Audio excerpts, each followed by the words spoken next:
Olá, meus amigos, um dia de muita paz para todos nós. É sempre um motivo de muita alegria estarmos reunidos em torno da obra espírita. E hoje nós vamos dar continuidade ao nosso estudo de o livro Obras Póstumas, de Allan Kardec, né?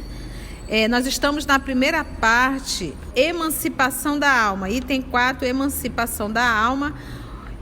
E nós vamos hoje dar continuidade ao item 25, Emancipação da Alma. Vamos iniciar elevando o nosso pensamento a Deus, nosso Pai.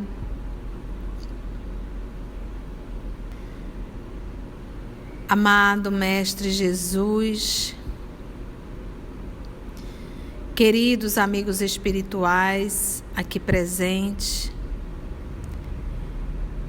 para todos nós encarnados, é um motivo de muita alegria.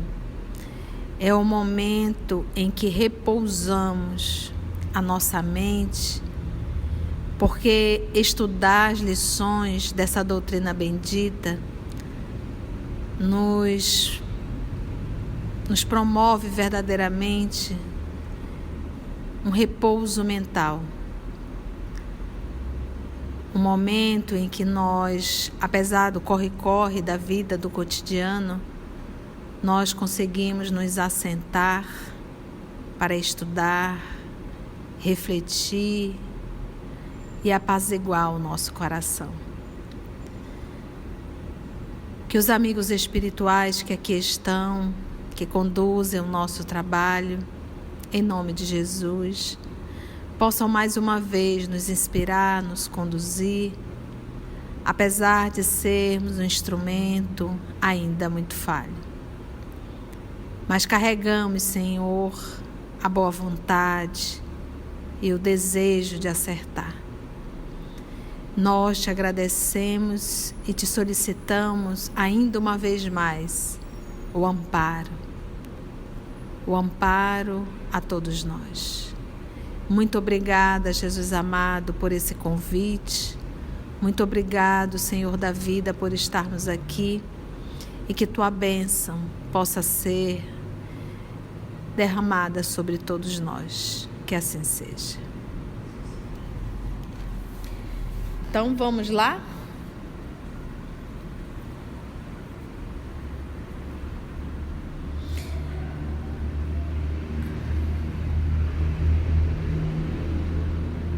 Então vamos dar continuidade falando da emancipação da alma. Falamos do sono, do sonho. Agora vamos adentrar aqui. Tem 25, emancipação da alma. A independência e a emancipação da alma se manifestam de maneira evidente, sobretudo no fenômeno do sonambulismo. Existe uma confusão muito grande sobre o médium sonambúlico. Anota, porque em verdade isso aqui está na segunda parte do capítulo 14 de O Livro dos Médiuns, tá? Em que nós vamos ver lá o médium sonâmbulo, tá? Segunda parte, capítulo 14, Livro dos Médiuns. Em que o professor Allan Kardec nos explica assim: o sonâmbulo, ele age sobre a influência do seu próprio espírito. Então, logo, o sonâmbulo, ele é um fenômeno anímico, é um fenômeno da própria alma dele. É a sua alma que, nos momentos de emancipação, ele vê, ouve e percebe, fora dos limites dos sentidos, que no caso é os sentidos físicos. Então, quando a gente fala em sonambulismo, nós estamos falando de um fenômeno da própria alma, tá? Isso está lá em O Livro dos Médiuns, segunda parte, capítulo 14. Então, olha só, ele diz assim: a independência, a emancipação da alma se manifesta de maneira evidente, sobretudo no fenômeno do sonambulismo natural e o magnético. Então, a gente acabou de ver que o sonambulismo é um fenômeno da própria alma. E a emancipação Em verdade, é a própria alma se emancipando. Então ele diz, a independência, a emancipação da alma se manifesta de maneira evidente, sobretudo no fenômeno do sonambulismo natural, em que a pessoa entra naturalmente em um transe, ou sobre o sonambulismo magnético, que é provocado. Aí uma criatura te conduz ao sonambulismo magnético, ou seja, provocado, tá bom? E lembra que o professor Allan Kardec foi um que estudou bastante magnetismo. Então, havia casos realmente que a gente chama até de hipnose, né? Mas não é bem uma hipnose, é um processo realmente utilizando o magnetismo em que a pessoa entra nesse transe sonambúlico, tá? Todos podem fazer isso? Não, por isso o termo médio. Alguns têm essa capacidade, tá bom? Na catalepsia e na letargia, aí eu faço o convite para você ir no Livro dos Espíritos, questão 422 e 424, para você entender o que é a catalepsia e a letargia à luz da doutrina dos Espíritos.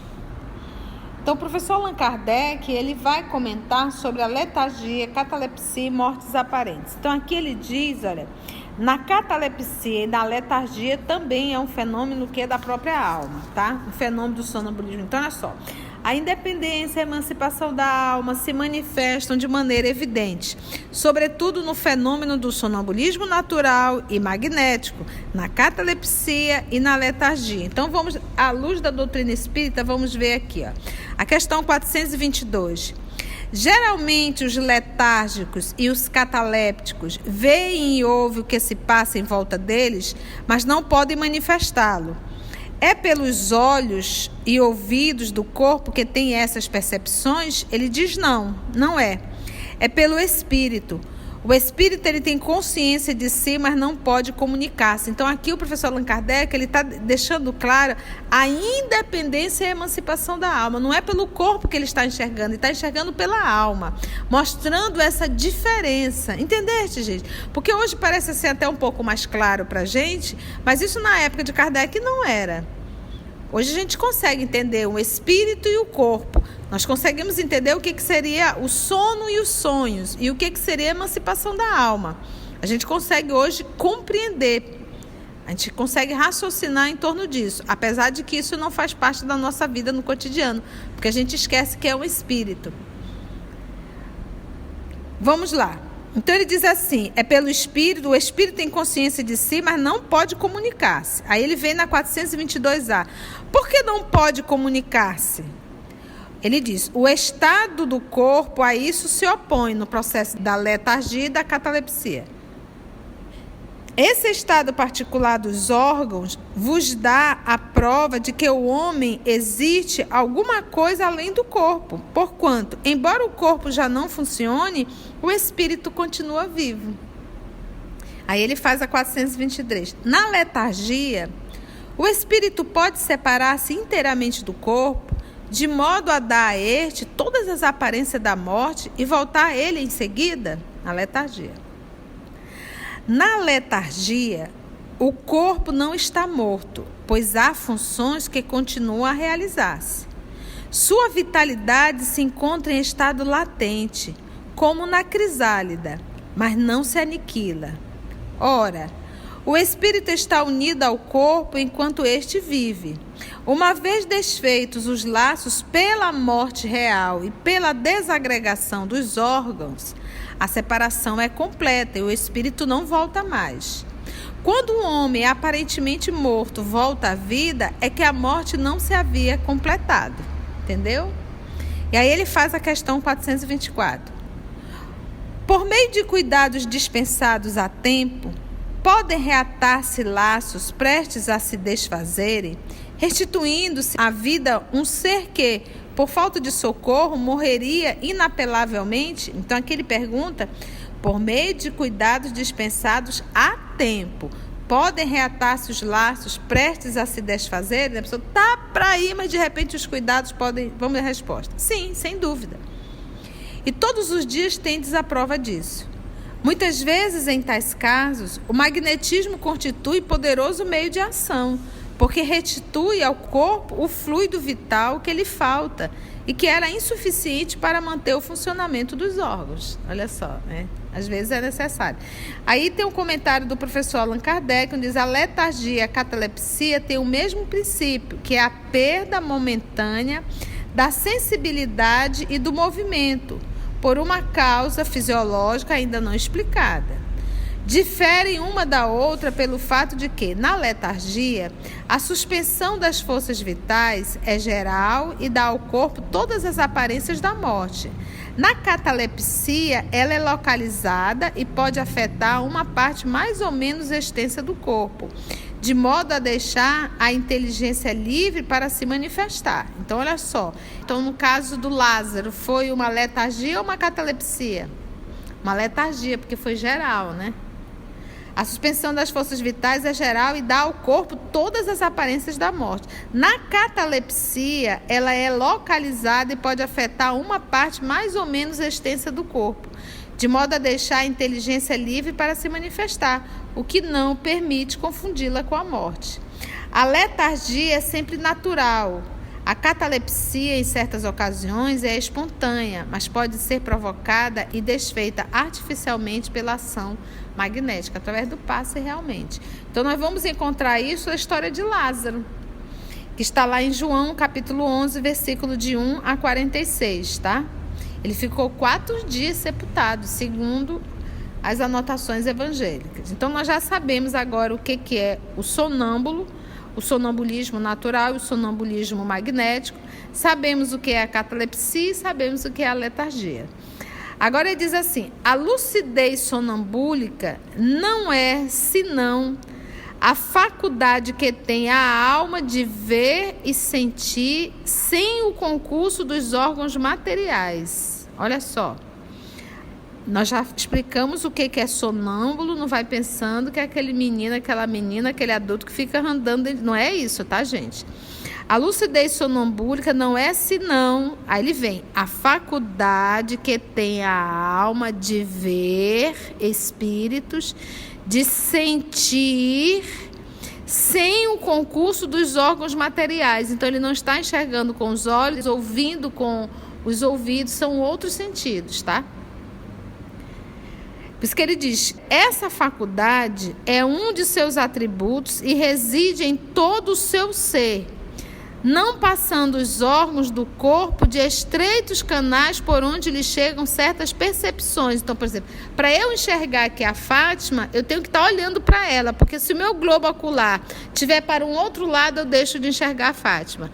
Isso na condição de um espírito, eu não preciso estar olhando para a Fátima para estar enxergando a Fátima, porque, vou usar o termo, é 360 graus. Ele não está limitado a um órgão para enxergar. E no processo sonambúlico, quem que está enxergando? É o corpo ou é a alma? É a alma, logo também ele não está restrito a um órgão, tá bom? É isso que ele está dizendo aqui, olha. Essa faculdade é um de seus atributos e reside em todo o seu ser, não passando os órgãos do corpo de estreitos, por isso que ele diz o termo estreitos. Imagina, para eu olhar a Fátima, eu tenho que estar aqui, eu consigo chegar aqui a 160, a 180 graus, entendeu? Né? A gente não consegue fazer 360. Isso em espírito, isso acabou. A gente consegue, a gente enxerga, não de forma limitada. Por exemplo, para que vocês estejam aqui me escutando, vocês têm que estar aqui perto. Se de repente vocês estiverem em outra sala, vocês deixam de me escutar. Então, vocês também estão limitados. Na condição de espírito, isso não existe. A alma pode ouvir a quilômetros e quilômetros e quilômetros, até o infinito. Não existe. Como ela também pode enxergar até o infinito. Ela não está limitada a esse espaço, entendeu? Entende, gente? Por isso é que ele diz assim, olha. Em todo o seu ser, não passando os órgãos do corpo de estreitos canais por onde lhe chegam certas percepções. É por isso que nós falamos que estar reencarnado, é até uma coisa que a gente tem que ter cuidado. A gente usa um termo desencarne e encarne. Desencarne é tirar o osso da carne. O processo realmente é desencarnação e reencarnação, né? São os termos que o professor Allan Kardec nos ensinou, tá? Então, olha só, ele diz aqui, ó, os órgãos do corpo de estreitos canais por onde lhe chegam certas percepções. Então, por isso que está encarnado nesse processo da reencarnação, a gente está limitado. Todas as nossas percepções são extremamente limitadas.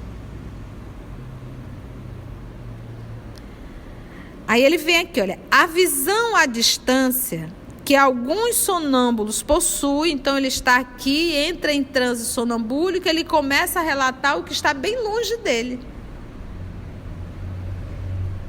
A visão à distância que alguns sonâmbulos possuem provém de um deslocamento da alma, que então vê o que se passa nos lugares a que se transporta.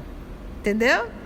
Então a alma consegue ir enxergar o que está acontecendo no processo sonambúlico, tá? Em suas peregrinações, nessa ida, a alma, né, ela se acha sempre revestida do seu perispírito. Porque o sonâmbulo ele não está encarnado. O perispírito, qual é a função dele também? Ele é agente de suas sensações. Ele é o agente, é ele que faz essa comunicação entre espírito e corpo físico. É o agente, né? Ele é o agente de suas sensações. Mas, como já ficou dito, nunca se desliga completamente do corpo, o perispírito. Porque a pessoa está encarnada ainda. O desprendimento da alma produz a inércia do corpo, que às vezes parece sem vida. Tanto é que quando a gente emancipa, que realmente é aquele período que a gente dá aquela apagada geral, aquele momento que é aquela apagada geral, é ali que a gente consegue refazer realmente, é o repouso absoluto, né, para o corpo. Que se alguém mexer com o corpo, parece estar morto. Né? A gente fica ali, dá aquela apagada geral. Item 26. Esse desprendimento também pode ocorrer em graus diversos no estado de vigília. Mas, então, jamais o corpo goza completamente da sua atividade normal. Então, ele está falando aqui do estado sonambúlico, que a pessoa pode ter essa crise sonambúlica em estado de vigília, ou seja, acordado. Mas ele diz que a pessoa vai estar totalmente consciente, vital, lúcida, entendeu? Fica com aquela coisa assim, meia parece que não sei, meia que desligada, você entende? Mas, então, jamais o corpo goza completamente de sua atividade normal. Há sempre uma certa absorção, um alheamento mais ou menos completo das coisas terrestres.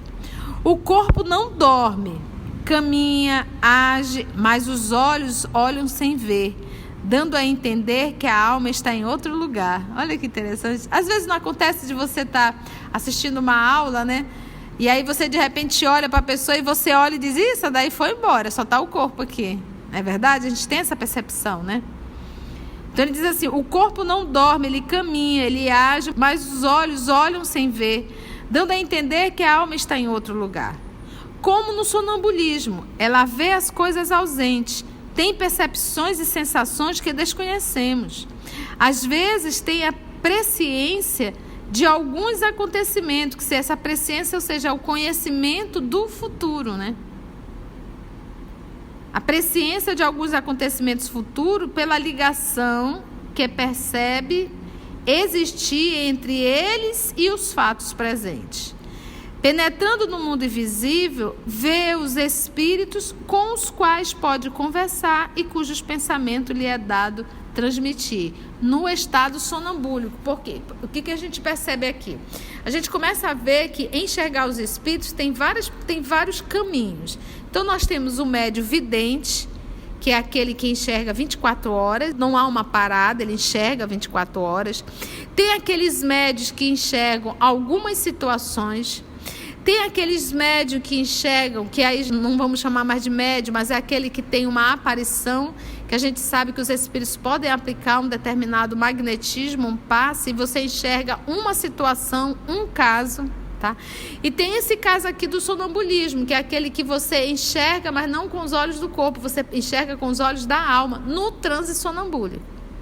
Lúcido, acordado, você não consegue enxergar nada. Então a gente percebe aí que existe um leque muito grande quando se fala em enxergar espíritos, tá? Agora, o que nós já estudamos em O Livro dos Médiuns, que esse médium permanente, esse que enxerga constantemente, que nós conhecemos um, que é Francisco Cândido Xavier, esses são raríssimos. Mesmo sonambúlico, a gente não vê com tanto. Às vezes a pessoa entra num transe e começa a descrever o que está vendo, mas no transe sonambúlico, acordada, ela não dá conta de ver isso. Lúcida, ela não vê nada. Entende, gente? Então, temos aí um leque quando se fala em ver os espíritos. Então ele diz assim, ela vê as coisas ausentes, tem percepções e sensações que desconhecemos, às vezes tem a presciência de alguns acontecimentos, né? E ele diz assim, pela ligação que percebe existir entre eles e os fatos presentes. Penetrando no mundo invisível, ele vê os espíritos com os quais pode conversar e cujos pensamentos lhe é dados transmitir. Então, nesse momento, por isso é que é o termo médio sonambúlico, porque o sonambulismo é um fenômeno anímico. Mas se ele pode conversar com os espíritos e transmitir o pensamento dos espíritos, aí ele passa a ser um médio sonambúlico, porque ele está mediando uma conversa, um pensamento dos espíritos para com os encarnados. Por isso o termo médio sonambúlico. Sempre que tiver a palavra médio, você pode entender que tem alguém mediando entre o mundo físico e o mundo espiritual. A palavra foi criada por Allan Kardec. Sempre existiu mediunidade, era dado outros nomes. Nós conhecemos os pitões, as pitonisas, lembra? Eram médios, mas não tinha esse nome, não era direcionado esse nome. Finalizando, ele diz assim, o esquecimento do passado sobrevém de ordinário quando dá volta a alma ao seu estado normal. Algumas vezes, porém, ela conserva uma lembrança mais ou menos vaga do ocorrido, como se houvera sonhado. Então, o sonâmbulo, quando ele volta à sua consciência, oi? O que aconteceu? Aonde? O que houve? Né? É interessante, né? Sonambúlico, o fenômeno mediúnico do sonambulismo, eu estou aqui, eu entro em transe, eu não estou dormindo. Eu entro em um transe e continuo conversando com você. Entendeste? Esse é o fenômeno sonambúlico. Então, no Livro dos Médiuns tem um caso que eu sempre vou citar, porque está na obra, um caso de um jovem que ele entra em transe sonambúlico, ele olha para o teu corpo em transe sonambúlico e diz aonde está a enfermidade no teu corpo. Você vai fazer uma consulta com ele em transe sonambúlico. E ele diz, a sua doença está no órgão tal.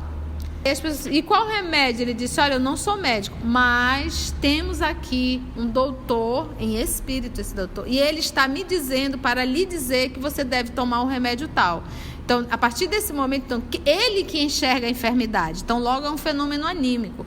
Mas quando ele está na condição de transmitir a orientação do médico que está em espírito, aí ele passa a ser um médium nesse momento, entendeu? Então, isso é sonambulismo.